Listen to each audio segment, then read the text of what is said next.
بسم الله الرحمن الرحيم. الحمد لله رب العالمين والصلاة والسلام على رسول الله وعلى آله وصحبه أجمعين أما بعد.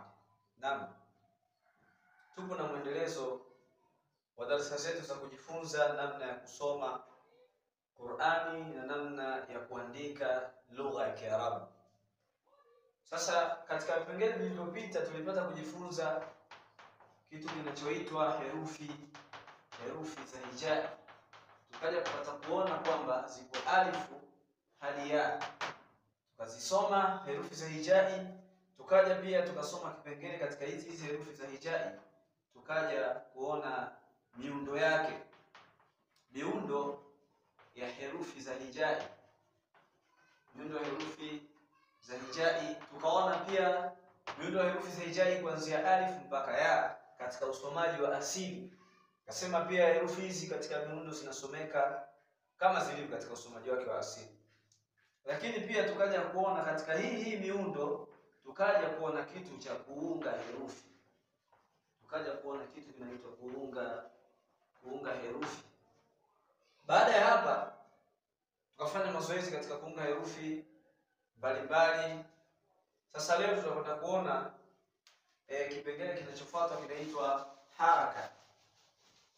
Leo tunakwenda kuanza na kipengele kinachoitwa haraka. Haraka. Tunaposikia haraka maana yake hizi ni irabu. Ni irabu na haraka. Tunaposikia haraka maana yake tunamzungumzia fatha, tunamzungumzia kasra na tunamzungumzia dhamma. Hizi ndio haraka. Kwa hiyo tukisikia haraka maana yake ni fatha, lakini pia tuna kasra, alafu tuna dhamma. Hizi ndio haraka na zipo tatu tu.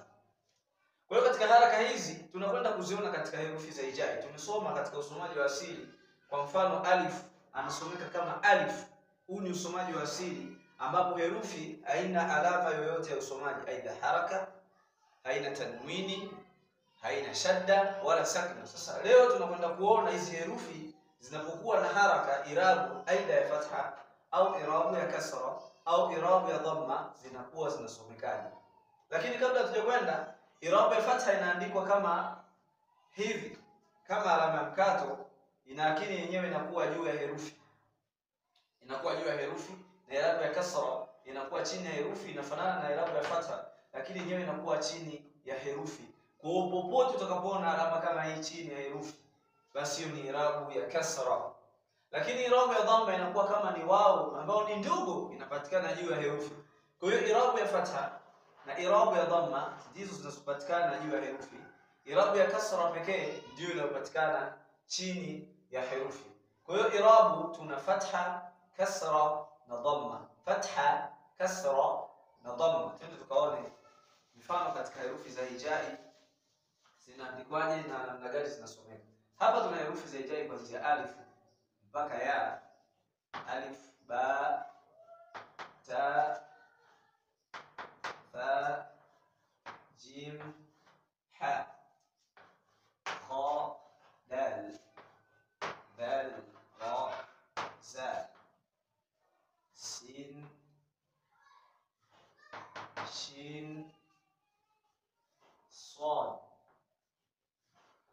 ضاد طاء ضاء عين غين فاء قاف كاف لام ميم نون واو هاء همزة ya. Hizi ni herufi ambazo tuliziona katika usomaji wa kawaida, usomaji wa asili yake. Tukasema nasomeka alif, ba, ta, tha, jim, ha, kha, dal, dhal, ra, za, sin, shin, sad, lad, ta, da, ain, ghain, fa, qaf, kaf, lam, mim.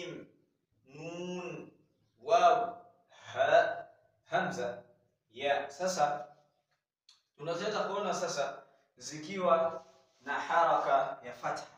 Twende tukaone haraka ya fatha katika herufi za hijai. Haraka ya fatha katika herufi za hijai.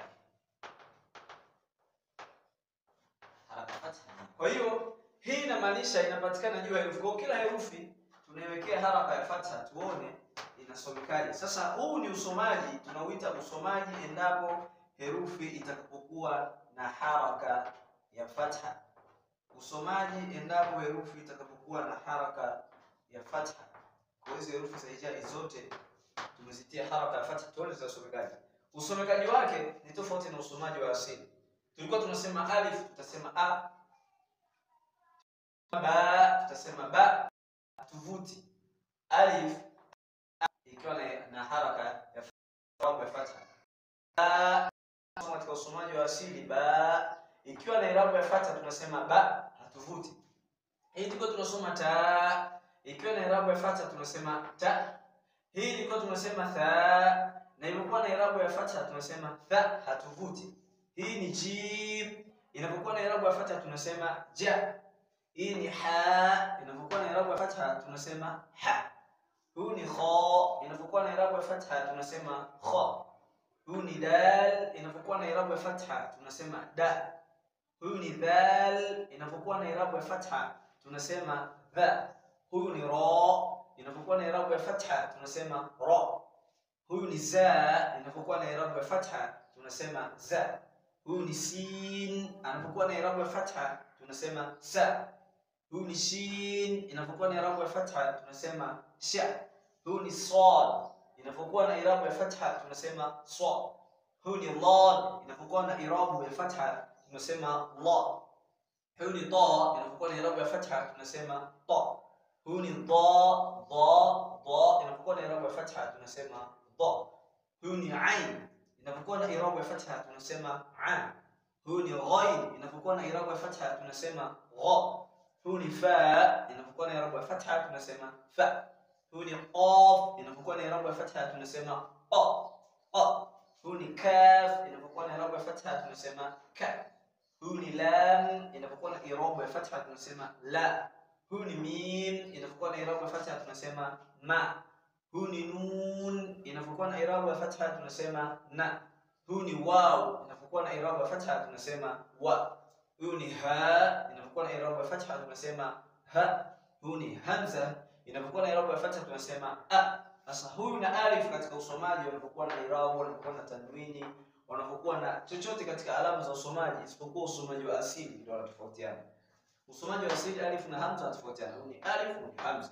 Lakini katika mbeleni ukiwa na alama yoyote zinasomeka sawa sawa. Huyu ni ya, inapokuwa na irabu ya fatha tunasema ni ya. Kwa hiyo itakuwa ni a, ba, ta, tha, ja, ha, kha, da, dha, ra, za, sa, sha, sa, la, ta, da, a, gha, fa, a, ka, la, ma, na, wa, ha, a, ya. Sasa hizi ni katika herufi moja moja. Maana yake ni kwamba herufi hizi hata zikiwa katika miundo yake kama isomeka a, anapokuwa mwanzo, anapokuwa kati, anapokuwa mwisho atakuwa vile vile a. Twende tukaone mifano. Mifano mingine katika miundo yake ya herufi, mathalan labda twende katika herufi zilizoungwa, tuna neno labda ba, nun, alafu tuna ya. Tuna neno ba, tuna nun, tuna ya. Tayari tushaunga herufi na tunajua kwamba huyu wametokea wapi mpaka tumekuja kupata hili neno ba, nun, ya. Katika darasa zilizopita tumejifunza kuunda herufi kwa kutumia miundo yake. Tunasema herufi kwa popote ni ile ile, haibadiliki usomaji. Tutawatia haraka katika usomaji wa kuchanganya. Huyu tulikuwa tunasema ba, huyu ya. Tutasema bana ya. Bana kwa pamoja tulikuwa tunasema bana ya. Tuna neno labda kha, tuna lam. Huyu ni kha, lam, huyu ni qaf. Tunataka tuzitie irabu na fatha, fatha. Kwa kwenye kutia irabu ya fatha, unajua kwa herufi unaweka tu irabu ya fatha kisha unalisoma. Khalaqa, khalaqa, mwanzoni kabisa kuna irabu ya fatha tulisoma kha. Lam alikuwa na irabu ya fatha tulisoma la. Qaf alikuwa na irabu ya fatha tukasema qa. Kwa hiyo wakaja wakaungana katika usomaji tunasema khalaqa. Tutaweza kusoma hapa endapo mwanzoni tulienda sawa katika kuunga herufi na tukajua hii ni herufi, hii ni herufi gani. Ukaweza kuzitambua herufi ni nyepesi kuja kuzisoma endapo sawa. Pia tukaona neno jingine, labda tuna neno wa, tuna ba, wakiwa wameungana bila irabu wau ha ba, tukaja irabu za fatha tunasema wahaba, wahaba, wahaba, hatuvuti. Kwa hiyo tunapata kuona maneno na irabu na usomaji wake wa asili tofauti. Usomaji wake wa asili ndio maana ukaitwa usomaji wa asili, herufi haibadiliki katika usomaji. Kama tutasema ni alif, ba, ta, tha mpaka ya. Kwa katika ule usomaji wa tunabadilisha kitu kidogo, hapo zitakuwa kama ba, tutasema ba, tutasema nu, tutasema nu, ya tutasema ya, kha, kha tutasema kha, lam tutasema la, endapo zitakuwa na irabu ya fatha. Qaf tutasema qa.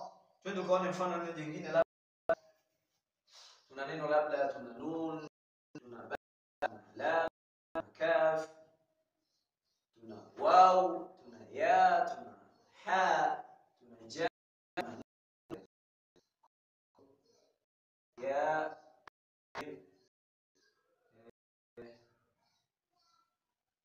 nun, ba. Mathalan neno hilo tumeliunga neno hili tunataka tulitie irabu. Kama zoezi kama hayo unaweza ukayafanya, ukachukua neno ukaandika ukalitia irabu, kwa sababu ushajua mwanzoni herufi zinasomekaje pekee, zikija kaungwa na zikaja zikawa zina irabu, unajua kabisa zinasomeka. Hapo tunazitia irabu ya fatha ili mepesi katika maneno mengi.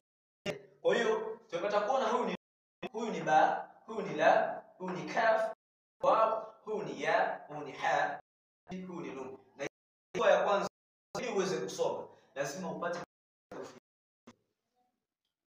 Utazitambua endapo utazijua kwamba inapokuwa mwanzoni inakuwa mwishoni inakuwa. Kwa hiyo ukishajua miundo ya herufi kwamba hii ni herufi fulani, kwa nyepesi kwenda kuisoma inapokuwa na irabu. Na unajua kabisa hii herufi ikiwa na irabu inasomekaje. Huu ni nun akawa na irabu ya fatha. Huu ni ba ya fatha. Lam ni irabu. Huu ni kaf ni irabu ya fatha. Ni waw ni irabu ya fatha. Ni ya ni irabu ya fatha. Ni ha ni irabu ya fatha. Jim ni irabu ya fatha, na huu ni nun ni irabu. Kwa hiyo tutasoma ka wa hajana taratibu, nabalaka wa ya hajana, nabalaka wa ya hajana. Kwa unapokuja kusoma herufi na ukaje inapelekea kusoma neno lingine zaidi kuliko ya. Kwa hiyo mazoezi ya msingi au mazoezi ni jambo la msingi katika kipengele hichi.